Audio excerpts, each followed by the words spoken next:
Bismillahirrahmanirrahim. Assalamualaikum warahmatullahi wabarakatuh. Alhamdulillahi wa kafa, wassalatu wassalamu ala rasulihil mustafa wa ala alihi wa sahbihi wa man iktafa, amma ba'd. Kita panjatkan puja dan puji syukur kehadirat Allah subhanahu wa ta'ala pada kesempatan malam yang berbahagia kali ini, tanggal 9 Dzulqa'dah 1443 Hijriah, atau yang bertepatan dengan tanggal 8 Juni 2022. Kita masih kembali diberi kekuatan, kesehatan, hidayah serta taufik dari Allah Jalla wa'ala, sehingga kita bisa kembali menghadiri pengajian rutin tafsir Al-Quran di Masjid Agung Darussalam Purbalingga. Kita berharap semoga Allah subhanahu wa ta'ala berkenan untuk melimpahkan kepada kita semuanya ilmu yang bermanfaat, sehingga bisa kita amalkan sebagai bekal untuk menghadap kepada Allah Jalla wa'ala. Allahumma amin. Salat dan salam semoga senantiasa tercurahkan kepada junjungan kita Nabi Agung Muhammad sallallahu alaihi wasallam, kepada keluarganya, sahabatnya, dan umatnya yang setia mengikuti tuntunannya hingga di akhir nanti. Seperti biasanya, sebelum kita mengawali pengajian malam hari ini, kita akan membaca bersama surat yang mulia, surat Al-Buruj. Semoga Allah subhanahu wa ta'ala memberkahi majelis kita. A'udzu billahi minasy syaithanir rajim.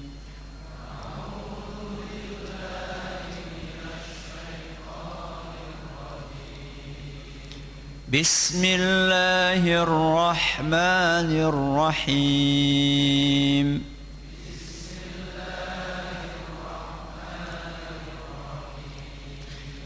Was-samaa'i dzatil buruj.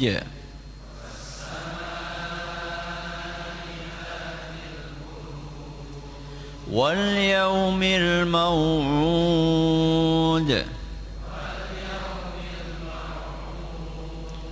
وشاهد ومشهود.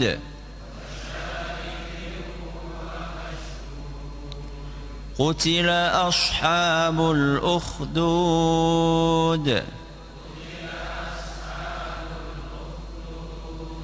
النار ذات الوقود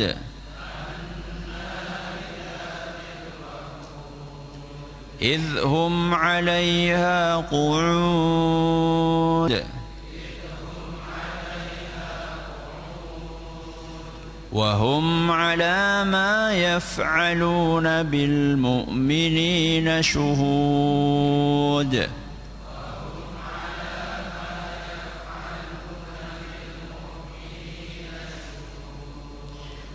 وما نقموا منهم إلا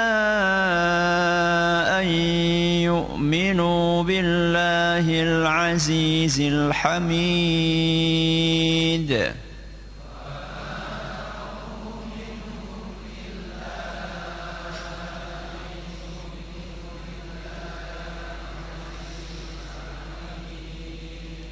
الذي له ملك السماوات والأرض والله على كل شيء شهيد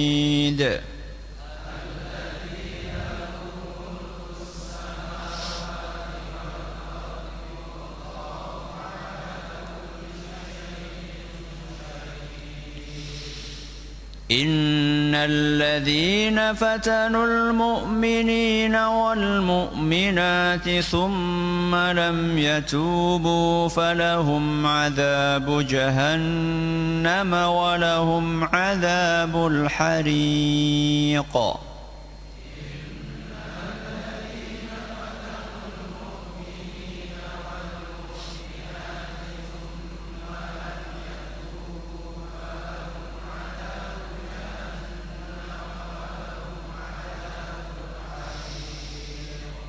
Innal ladzina amanu wa 'amilus solihati lahum jannatun tajri min tahtihal anharu dzalikal fawzul kabir.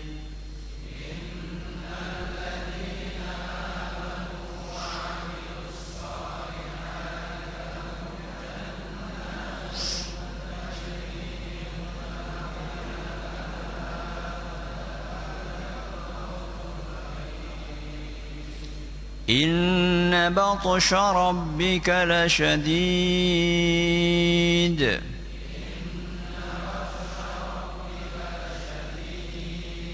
Innahu huwa yubdi'u wa yu'id.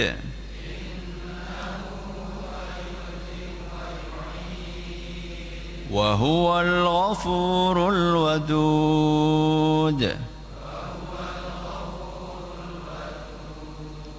Dzul 'arsyil majid.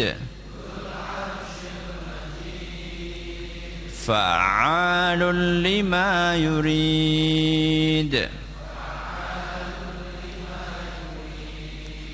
Hal ataka hadithul junud.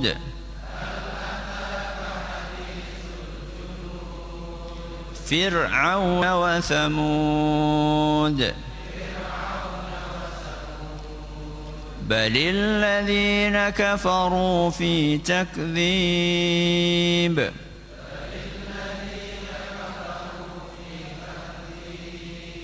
والله من ورائهم محيط.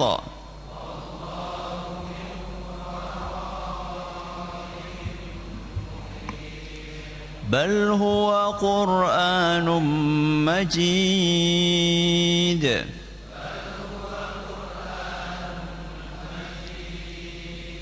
في لوح محفوظ.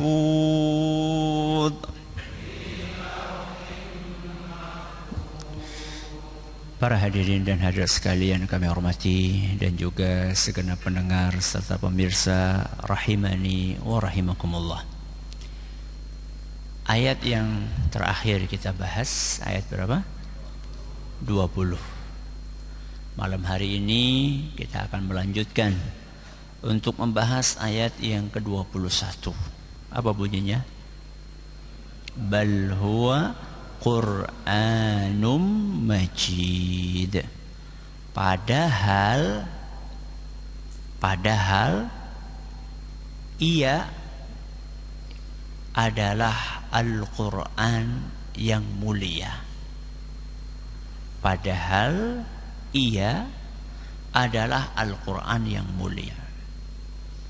Kalau kita perhatikan redaksinya ini, maka kita bisa meraba bahwa ayat ini ada hubungannya dengan ayat sebelumnya. Karena tidak mungkin ujuk-ujuk padahal, kan tidak mungkin. Pasti ada apa? Pembahasan sebelumnya. Apa ayat yang berkaitan dengan ayat ini? Ayat nomor 19. Apa bunyinya? Balil ladzina kafaru fi takdzib. Orang-orang kafir itu selalu mendustakan, selalu menolak kebaikan. Setelah Allah Subhanahu wa ta'ala menceritakan karakter orang kafir yang suka menolak, mengingkari, mendustakan kebenaran, Allah Azza wa Jalla memberitahu kepada kita, sebenarnya yang ditolak sama orang kafir itu apa?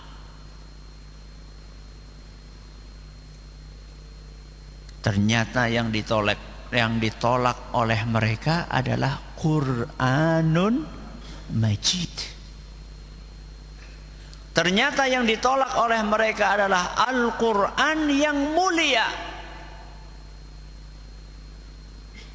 Sengaja Allah Subhanahu wa ta'ala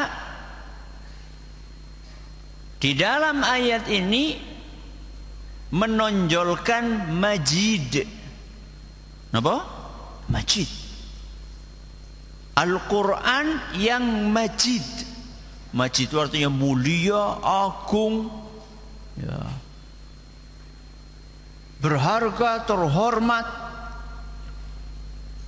untuk menggambarkan betapa parahnya perilaku orang kafir. Yang mereka tolak itu bukan sembarang buku. Yang mereka tolak itu bukan buku ecek-ecek. Yang mereka tolak adalah buku yang paling mulia, yang paling agung di muka bumi ini. Yang kalau mau wudhu ini perlu apa? Kalau mau baca, mau megang perlu apa? Wudhu. Nek maca primbon kan orang bok. Ngapa maca primbon? Satu-satunya kitab, satu-satunya buku yang kalau mau baca disyariatkan untuk apa? Wudhu. Bahkan kitab yang paling sahih nomor 2 di muka bumi setelah Al-Quran, napa? Sahih Bukhari. Napa? Sahih Bukhari, kitab hadis. Bahkan kitab yang paling sahih nomor 2 di muka bumi setelah Al-Quran saja, kalau mau megang nggak harus wudhu dulu. Satu-satunya ini kitab yang harus wudhu dulu, atau disunnahkan atau diwajibkan menurut sebagian ulama, wudhu dulu adalah nopo? Al-Quran. Saking nopo nih? Saking mulianya. Allah Subhanahu wa ta'ala menyebutkan sifat Al-Quran dengan Al-Majid, yang mulia, 2 kali. Yang pertama ada dalam surat Qaf. Surat apa? Qaf. Ayat pertama. Apa bunyinya? Wis diwarai surat Qaf. Apa unine? Qaf. Wal Qur'anil Majid, ya. Demi Al-Qur'an, demi Al-Quran yang mulia. Ini pertama disebutkan dalam Al-Quran. Yang kedua ini dalam surat Al-Buruj ayat pinten? 21. Bismillah. Apa bunyinya? Bal huwa Qur'anun Majid. Nah, malam hari ini kita akan sedikit mengupas. Ketika kita katakan Al-Quran itu mulia, Al-Quran itu agung, maka muncul pertanyaan, yang agung apanya? Yang mulia apanya? Malam hari ini kita akan membahas 4 poin kemuliaan Al-Quran. Yang pertama, mulia kandungannya. Kenapa? Mulia kandungannya. Yang kedua, mulia ungkapan bahasanya. Apa yang kedua? Mulia ungkapan bahasanya. Yang ketiga, mulia orang yang mengamalkannya. Kenapa? Mulia orang yang mengamalkannya. Dan yang keempat, mulia pahalanya. Coba diulangi. Apa yang pertama? Mulia kandungannya. Yang kedua, mulia ungkapan bahasanya. Yang ketiga, mulia orang yang mengamalkannya. Yang keempat, mulia pahalanya. Yang pertama, bal huwa Qur'anun Majid, padahal Al-Quran sangat mulia. Apa yang mulia? Yang pertama, kandungannya. Kenapa kandungan Al-Quran itu mulia? Karena Al-Quran itu mengandung ajaran agama yang paling sempurna dan paripurna. Agama apa? Agama Islam. Ya. Jadi kenapa Al-Quran ini mulia? Karena isinya, karena petunjuk hidup yang ada di dalamnya, karena tuntunan yang ada di dalamnya. Ajaran yang sempurna dan tidak pernah kadaluwarsa. Ya. Makanya nggak pernah ada ceritanya, oh Al-Quran expire. Sehingga jenengan jangan sampai termakan propaganda. Napa? Propaganda yang mengatakan wah Al-Quran gue cocoknya mien. Al-Quran ini cocoknya dipraktekkan dulu. Manusia-manusia gurun. Yeah. Itu yang mempraktekkan. Enggak. Al-Quran tidak pernah expire. Al-Quran itu bisa dipraktekkan di mana aja, kapan saja, oleh siapapun saja. Coba diulangi. Al-Quran itu bisa diamalkan kapan saja, di mana saja, oleh siapa saja. Al-Quran bisa diamalkan kapan saja. 14 abad yang lalu bisa diamalkan, abad ini bisa diamalkan, sampai hari kiamat bisa diamalkan. Karena Al-Quran ini ajarannya memang universal. Berbeda dengan kitab-kitab suci sebelumnya. Kitab-kitab suci sebelumnya, ajaran yang ada di dalamnya itu banyak yang dikhususkan untuk umat saat itu. Cocok dipraktekkan untuk umat manusia saat itu. Berbeda dengan Al-Quran. 14 abad yang lalu bisa digunakan, sekarang bisa, besok bisa, sampai kapan pun bisa. Kapan saja bisa. Terus apa tadi? Di mana saja. Di mana saja bisa. Di Arab, di Indonesia, di Cina, di Amerika, di Australia, di Eropa, bisa. Jadi nggak perlu kita bikin Al-Quran Nusantara, ya. Enggak ada Al-Quran Amerika gitu. Berarti nggak boleh diterjemahkan? Boleh, bukan itunya. Terjemahannya nggak apa-apa. Dari dulu juga sudah diterjemahkan sejak zamannya Ibu kita Kartini, sudah diterjemahkan ke bahasa apa? Jawa, supaya bisa mengerti, memahami makna kandungannya. Ya. Bukan itunya. Tapi kemudian Al-Quran ajaran versi Indonesia Nusantara dan dipromokan kemana-mana, izin. Ya. Kok bangga? Izin untuk bangga. Al-Quran itu adalah kitab yang universal, rahmatan lil alamin. Jangan dipotong-potong. Ini yang versi yang Indonesia itu harusnya kayak gini memahaminya. Enggak.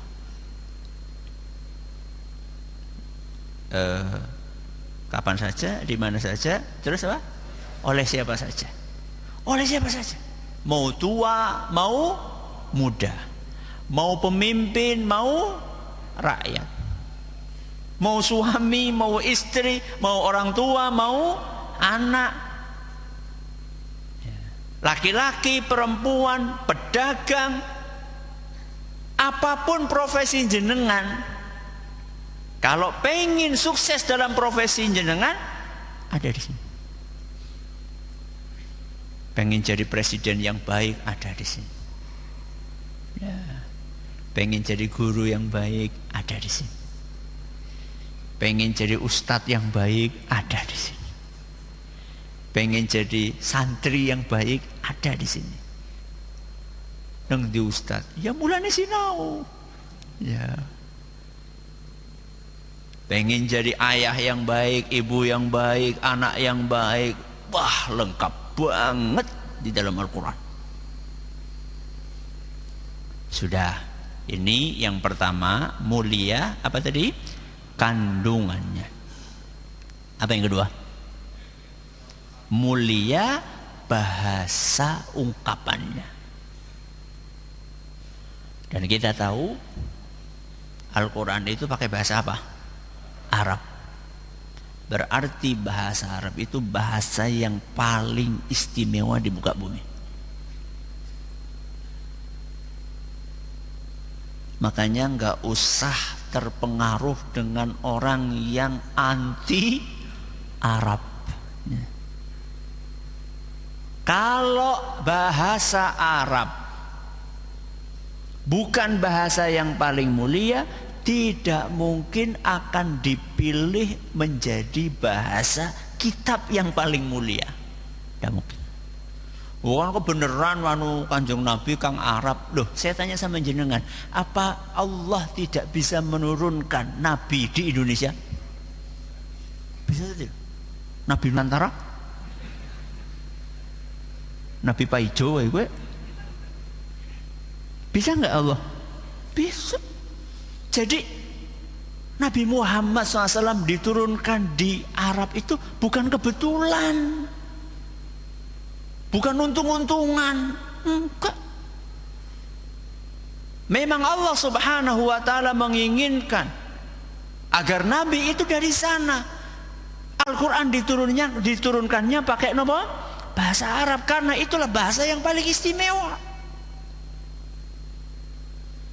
Kita bangga dengan bahasa Indonesia, tidak masalah, tapi jangan anti dengan bahasa Arab. Coba dikumpulkan kosakata bahasa Indonesia yang diambil dari bahasa Arab. Berapa?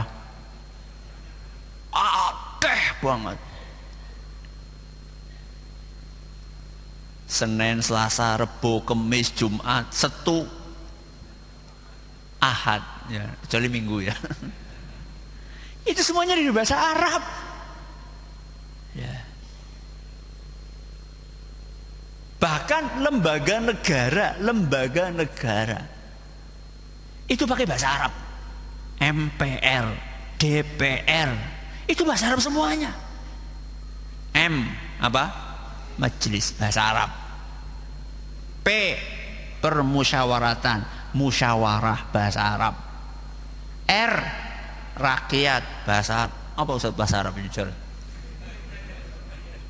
Ra'iyah. Apa? Ra'iyah. Kullukum ra'in wa kullukum mas'ulun an ra'iyatihi.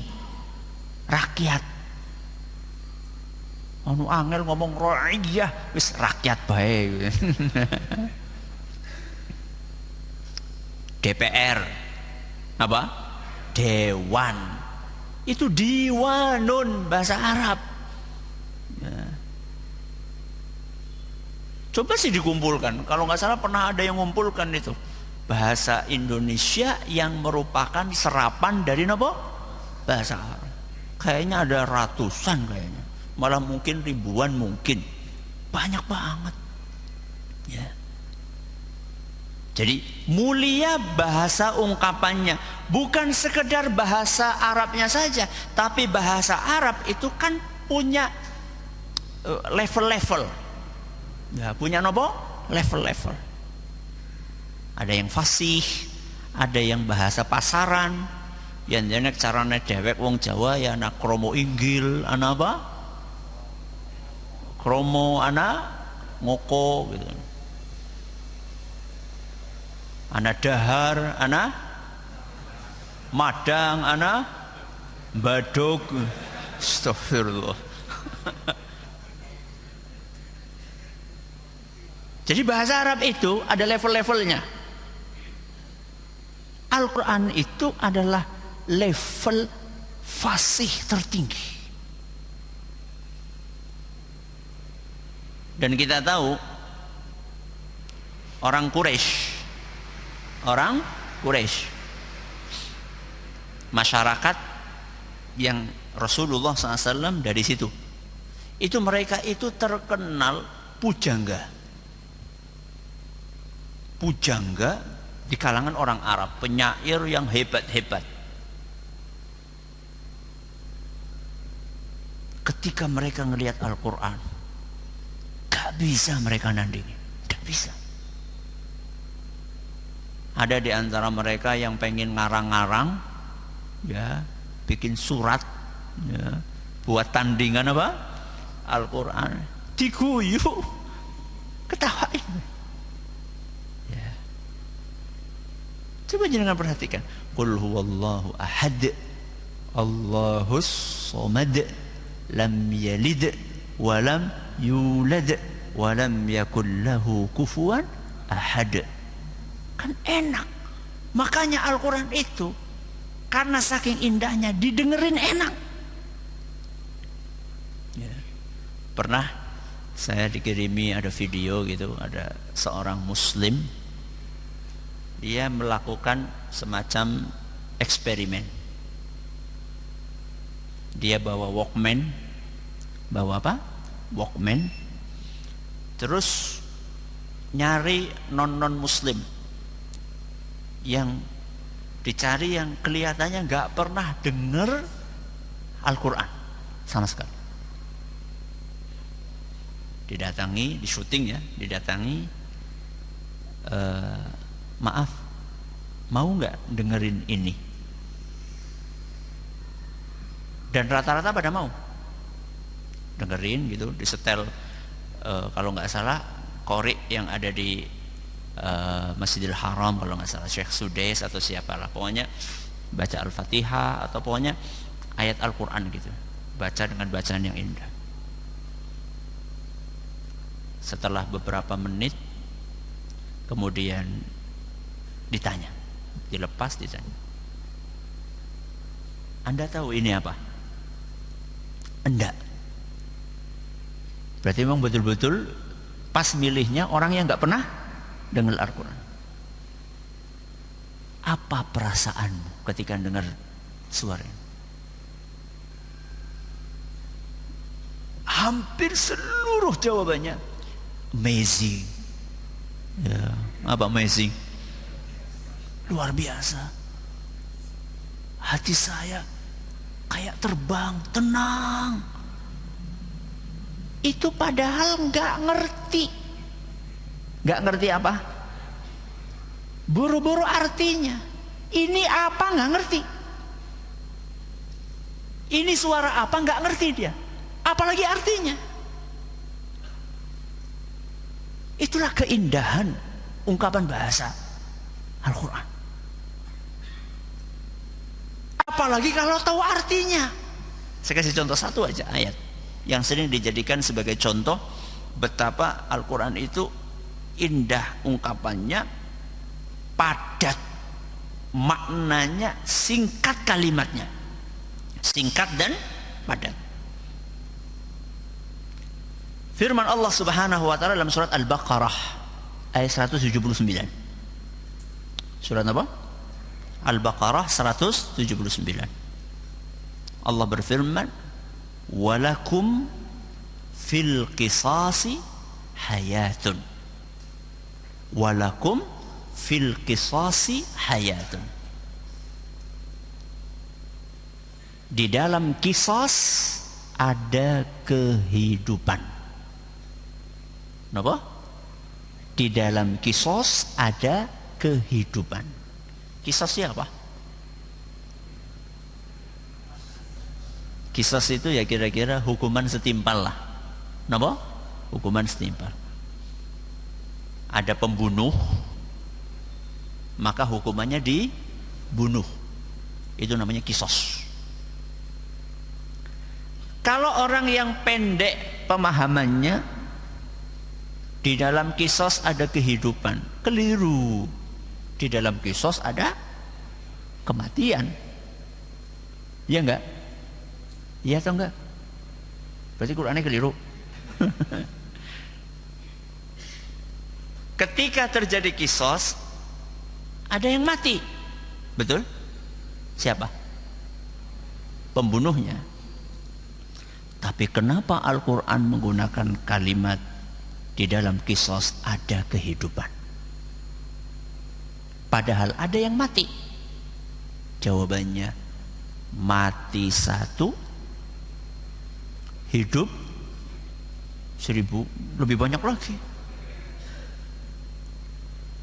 Ada satu yang dihukum mati, tapi akan menghasilkan, akan membuahkan kehidupan bagi umat manusia. Kenapa demikian? Kenapa demikian? Karena kalau orang-orang pada tahu bahwa membunuh hukumannya adalah dibunuh, dijatuhi hukuman mati, maka orang akan takut untuk membunuh.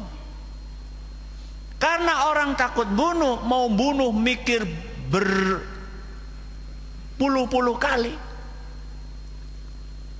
Akhirnya yang terjadi adalah kehidupan buat orang banyak.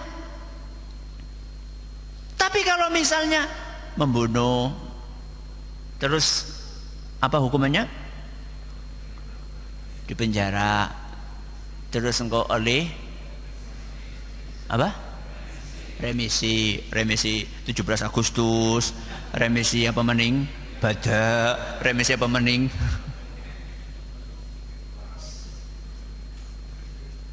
Dan sebelumnya bisa disuap pula. Bisa disuap pula. Sudah jauh di bawah tuntutan jaksa karena main apa? Suap. Setelah itu dapat ini, dapat itu, dapat, sampai akhirnya cuma hitungan beberapa tahun. Kira-kira orang ngelihat hukuman seperti itu kapok-kapok? Ya. Wah, paling kur pirang tahun. Ya hidup-hidup engkau nyatakan kerja, ya, kan wis disediani mangan nang penjara. Itulah keindahan ungkapan Al-Quran. Baik. Pertama, mulia kandungannya. Dua, mulia ungkapan bahasanya. Tiga, mulia orang yang mengamalkannya. Karena waktunya terbatas, saya akan singkat. Mulia orang yang mengamalkannya. Saya bawakan satu kisah saja untuk menggambarkan betapa mulianya orang yang mengamalkan Al-Quran. Umar Ibn Khattab ketika jadi khalifah Mekah dipimpin oleh seorang gubernur namanya Nafi'. Sinten? Nafi'. Pada suatu hari Nafi' pergi, ada urusan untuk beberapa waktu. Biasanya kalau gubernur pergi ada PLT, ada PLT. Nah, ketika pergi itu ternyata dalam perjalanan ketemu sama Umar, atasannya. Ditanya sama Umar, siapa yang kamu tugasi untuk jadi PLT? Ya, PLT itu pelaksana tugas ya. Apa? PLT itu apa? Semuanya pegawai sementara lah.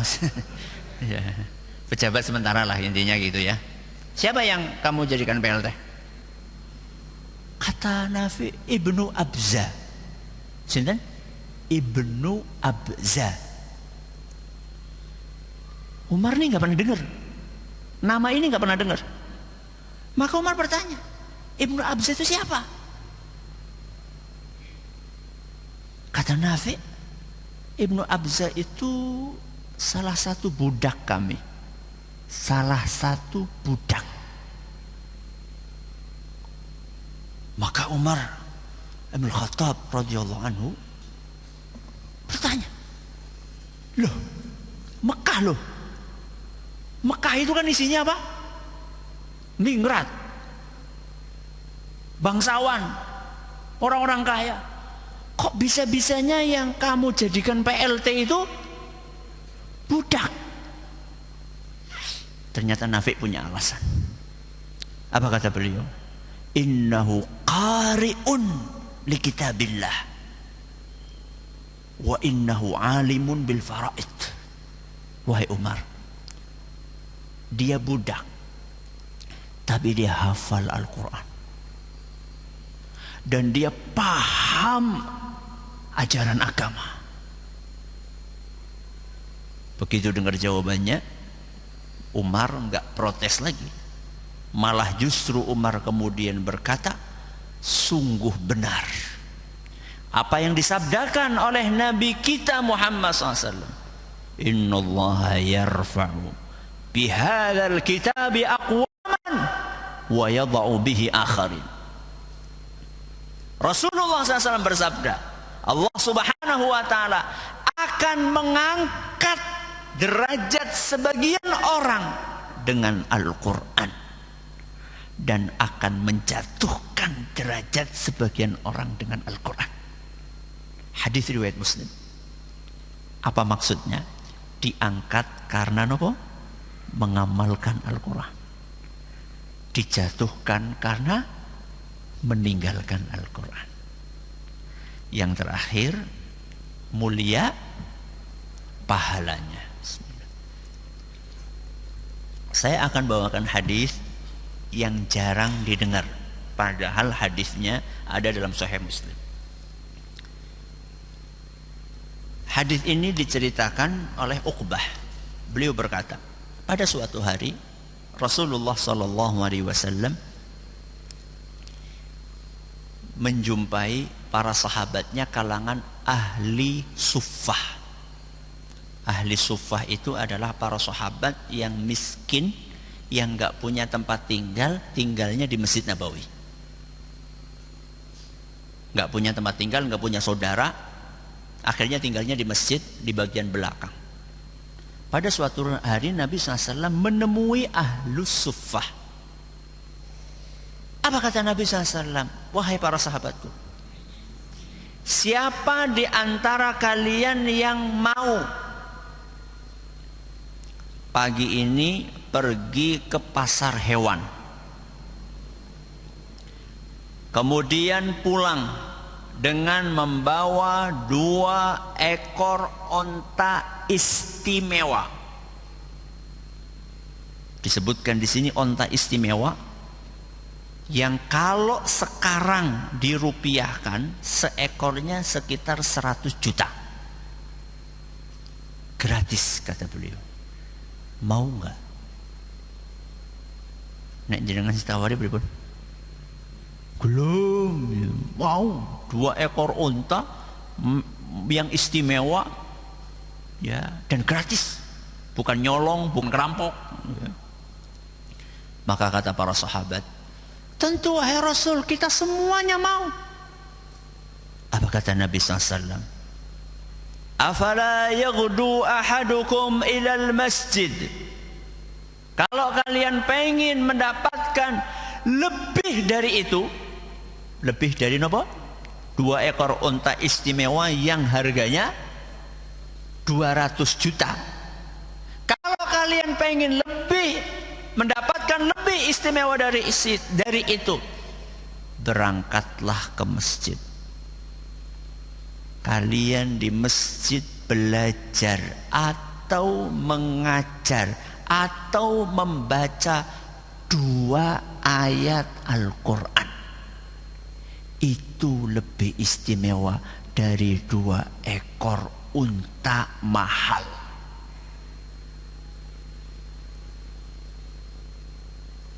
Malam hari ini kita belajar berapa ayat? 1. Sama ayat tadi juga ada ya, ayat yang kita bahas juga kan. Berarti jenengan itu dapat lebih istimewa dari 2 ekor unta. Seneng apa orang? Seneng apa seneng? Ya. Saya heran terus terang dengan sebagian orang berangkat ke masjid.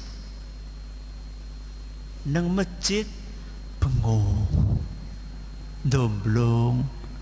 Saya heran. Nungguin azan, nungguin apa? Qomat. Suwe temu ora muni-muni. Bolak-balik. Lah, ngaji ngapa? Ambil Al-Quran. Kira-kira nih antara azan dengan qomat, jenengan buka Al-Quran, kira-kira dapat berapa ayat?